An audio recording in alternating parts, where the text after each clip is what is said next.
Merci de vous joindre à nous. Il est 20h. Voici les principaux titres de l'actualité. Rupture diplomatique entre l'Arabie Saoudite et le Qatar. Une mesure aux conséquences fâcheuses selon l'ancien ambassadeur Falilou Khan. Le retrait du Qatar dans l'organisation du mondial de football en 2022 peut en découler. Toujours en football, les Lions du Sénégal s'adonnent aux préparatifs du match de qualification en vue de la CAN 2019 au Cameroun. Les poulains de Aliou Cissé joueront contre l'équipe de la Guinée équatoriale ce samedi 10 juin à 21h au stade Léopold Sédar Senghor. En politique, la coalition Otto-Askanui sonne l'alerte et met en garde l'État contre les dérives notées dans la distribution des cartes d'électeurs. Sa tête de liste nationale, le professeur Amsatou Sow Sidibé, hausse le ton et attire l'attention des autorités. Voilà pour le sommaire. Bonsoir et bienvenue à vous tous.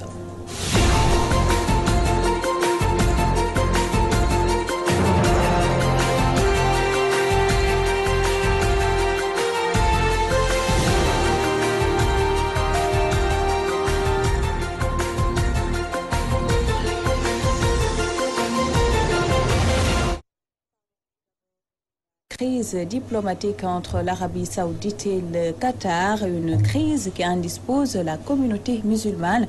Pour Falilou Khan, ancien ambassadeur, cette situation peut aboutir au retrait de la Coupe du Monde au Qatar. Le diplomate invite par ailleurs Doha à éclaircir ses relations avec les groupes djihadistes. Falilou Khan, que nous écoutons au micro de Khadisila. Aujourd'hui, c'est l'ensemble des pays du Golfe, sauf deux, à la tête, l'Arabie Saoudite décide de rompre les relations avec.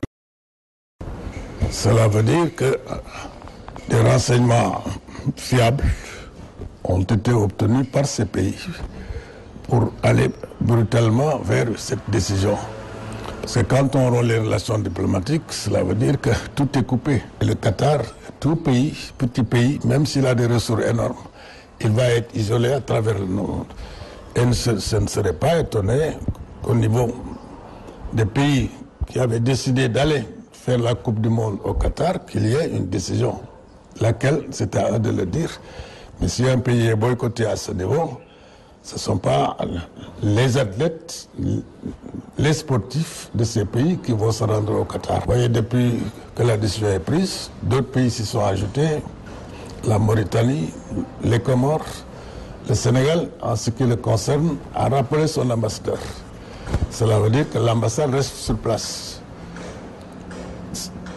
D'ici quelque temps, le Sénégal peut prendre une autre décision, soit que l'ambassadeur retourne, soit le rang pour les relations diplomatiques. On ne souhaite pas que cela arrive, mais c'est le Qatar, la balle est dans le Qatar, parce qu'on ne peut pas continuer impunément à financer, comme on le dit, comme des preuves ont été apportées, ceux qui sèment la désolation dans d'autres pays et vouloir à chaque fois dire ce n'est pas moi, ce n'est pas moi. Autre titre de ce journal, le professeur Amsatou Sow Sidibé investi comme tête de liste de la coalition Otto-Askanui. En conférence de presse, la patronne de la troisième voie déplore la disparité qui sévit dans le retrait des cartes d'identité et met en garde la mouvance présidentielle contre d'éventuelles fraudes électorales. Le compte-rendu est signé Khadisila. La coalition troisième voie Otto-Askanui vient de publier sa liste pour les législatives du 30 juillet. Le professeur Amsatou Sow Sidibé a été investi comme tête de liste. Nous avons présenté une liste nationale et 35 listes départementales en tenant compte d'un certain nombre de réalités. D'abord, la diversité de la coalition. Elle a été prise en compte aussi bien dans la liste nationale que dans les listes départementales. Troisième voie politique, Otto-Askanui est une coalition composée de partis politiques et de mouvements citoyens, dont le nôtre. La juriste déplore les manquements concernant le retrait des cartes d'identité biométriques et craint des fraudes électorales. Aujourd'hui, nous sommes à 1 mois et quelques semaines, 1 mois et demi des élections. Beaucoup de nos militants n'arrivent pas à percevoir leur carte nationale d'identité. C'est un problème. C'est un problème. Et ça nous fait réfléchir. Pourquoi cette situation? Y aurait-il des velléités de fraude? Il faudrait que nous soyons édifiés. Pour le moment, Dieu seul sait. Mais le 30 juillet, on verra plus clair sur ce qui se passe aujourd'hui. Ousmane Kane, membre de la coalition Ëttu Askan Wi, lui emboîte le pas. Il est important de souligner les tâtonnements, la cacophonie qui caractérise les activités électorales au Sénégal. Il y a beaucoup d'irrégularités dans l'organisation de ces élections. Et je pense que c'est le moment de le dire. Les élections législatives du 30 juillet s'annoncent mouvementées. La coalition Ëttu Askan Wi va prendre part à ces échéances électorales, mais se veut vigilante contre toute tentative de fraude de la part de la mouvance présidentielle. D'ici là, les apéristes doivent s'unir et éviter les contestations lors de la publication officielle des listes prévues ce vendredi. Un appel lancé par Doudou Ka, le président du mouvement Falat Macky Doudou Ka, a par ailleurs invité l'opposition à présenter un programme solide, une opposition qu'il qualifie de désespérée. Les propos de Doudou Ka sont recueillis par Fatoumata Seye. L'enjeu aujourd'hui, ce n'est pas l'enjeu de choisir un tel ou un tel dans les listes. L'enjeu, c'est de donner une majorité confortable au président de la République pour continuer la mise en œuvre de son projet de développement pour le Sénégal, le plan Sénégal émergent. Et en choisissant, comme vous le savez, le Premier ministre Mohamed Boun Abdallah Dionne comme tête de liste nationale, le président a lancé un message fort. Le message et le thème de campagne, ça sera le développement du Sénégal, le bilan de mandat et également la poursuite de la mise en œuvre de ce programme, de ce plan Sénégal émergent, qui sont des élections majeures, qui sont des élections pour que le président Macky Sall puisse conserver son régime. Surtout que, comme vous le constatez, en face, dans l'opposition, ils sont pratiquement désespérés qui était la cohabitation et que cette cohabitation n'aura pas lieu.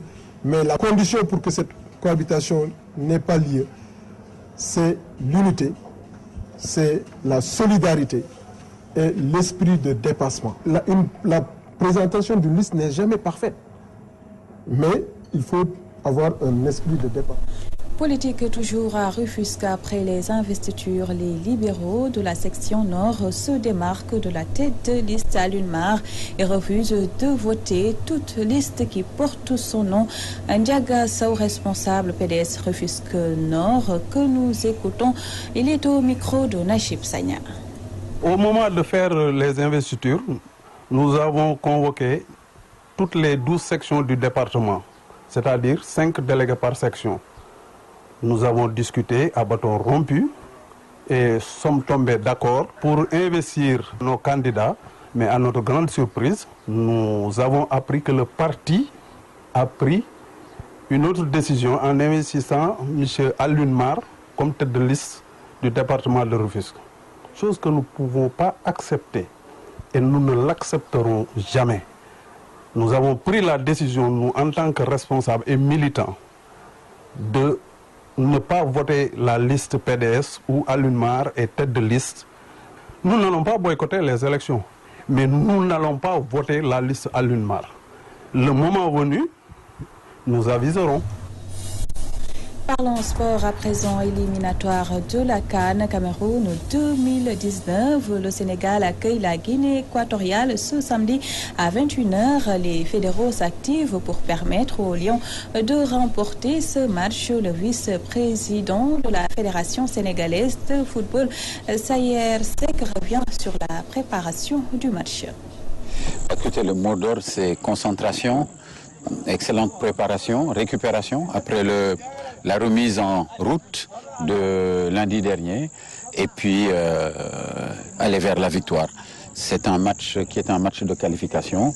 Et malgré les conditions difficiles de Léopold Senghor, parce que la pelouse est dans un état qui n'est pas un état de grande qualité, malgré tout ça, il faut passer au-dessus et arriver à accrocher les 3 points, les 3 premiers points en route vers cette qualification pour la CAN 2019. Cela montre qu'il y a un travail qui est fait, mais j'espère qu'il va y en avoir de plus en plus. Je pense que notre championnat au plan local gagne en qualité.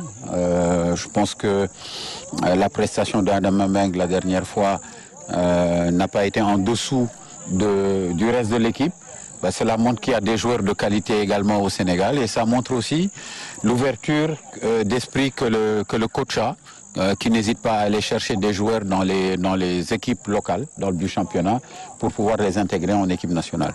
C'est un formidable encouragement pour les clubs locaux, pour les techniciens locaux, mais surtout pour les joueurs locaux, qu'ils sachent que la porte ne leur est pas fermée.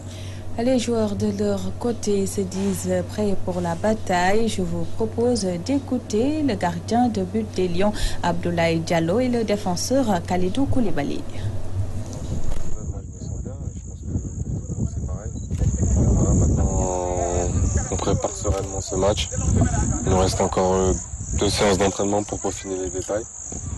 Et ensuite, après, voilà, faudra basculer sur le match. Je sais pas si on peut dire décevant. Je pense que décevant, c'est assez fort quand même. Voilà, maintenant, le seul point où on a pêché un peu, c'est sur la finition. Quand je dis qu'il faut peaufiner les détails, c'est ce sur quoi le coach a insisté aujourd'hui et je pense qu'il va insister durant les 2 prochaines séances. C'est sur notre finition et en espérant que le travail paie pour le match de ce week-end. Mais c'est de gagner. On joue pour gagner, c'était le même objectif pour le match face à l'Ouganda. On a envie de gagner. En premier lieu, c'est de gagner. Et après, si on peut rajouter la manière, ce serait bien. Mais le premier objectif, c'est de gagner. Ils ont fait ce qu'ils avaient à faire. Je veux dire, voilà, et ils ont fait leur travail de manière sobre et efficace. Ce qu'on demande aux gardiens. Ils n'ont pas encaissé de but et c'était plus important pour eux. On a bien préparé ce match. On avait déjà c'était très important physiquement d'être présent, on l'a montré. Maintenant on sait que samedi c'est très important de bien commencer les éliminations de la Coupe d'Afrique. On sait que ça va être difficile, mais voilà, on est à la maison, il faut qu'on se fasse respecter, il faut qu'on arrive à marquer ces buts-là. On doit gagner, c'est le plus important. Après on verra la manière, on sait que le terrain il était très difficile à Léopold Sédar Senghor, mais voilà, samedi on va tout faire pour gagner ce match. On va essayer d'y mettre la manière, mais le plus important c'est d'avoir les 3 points, c'est de bien rentrer dans cette compétition-là.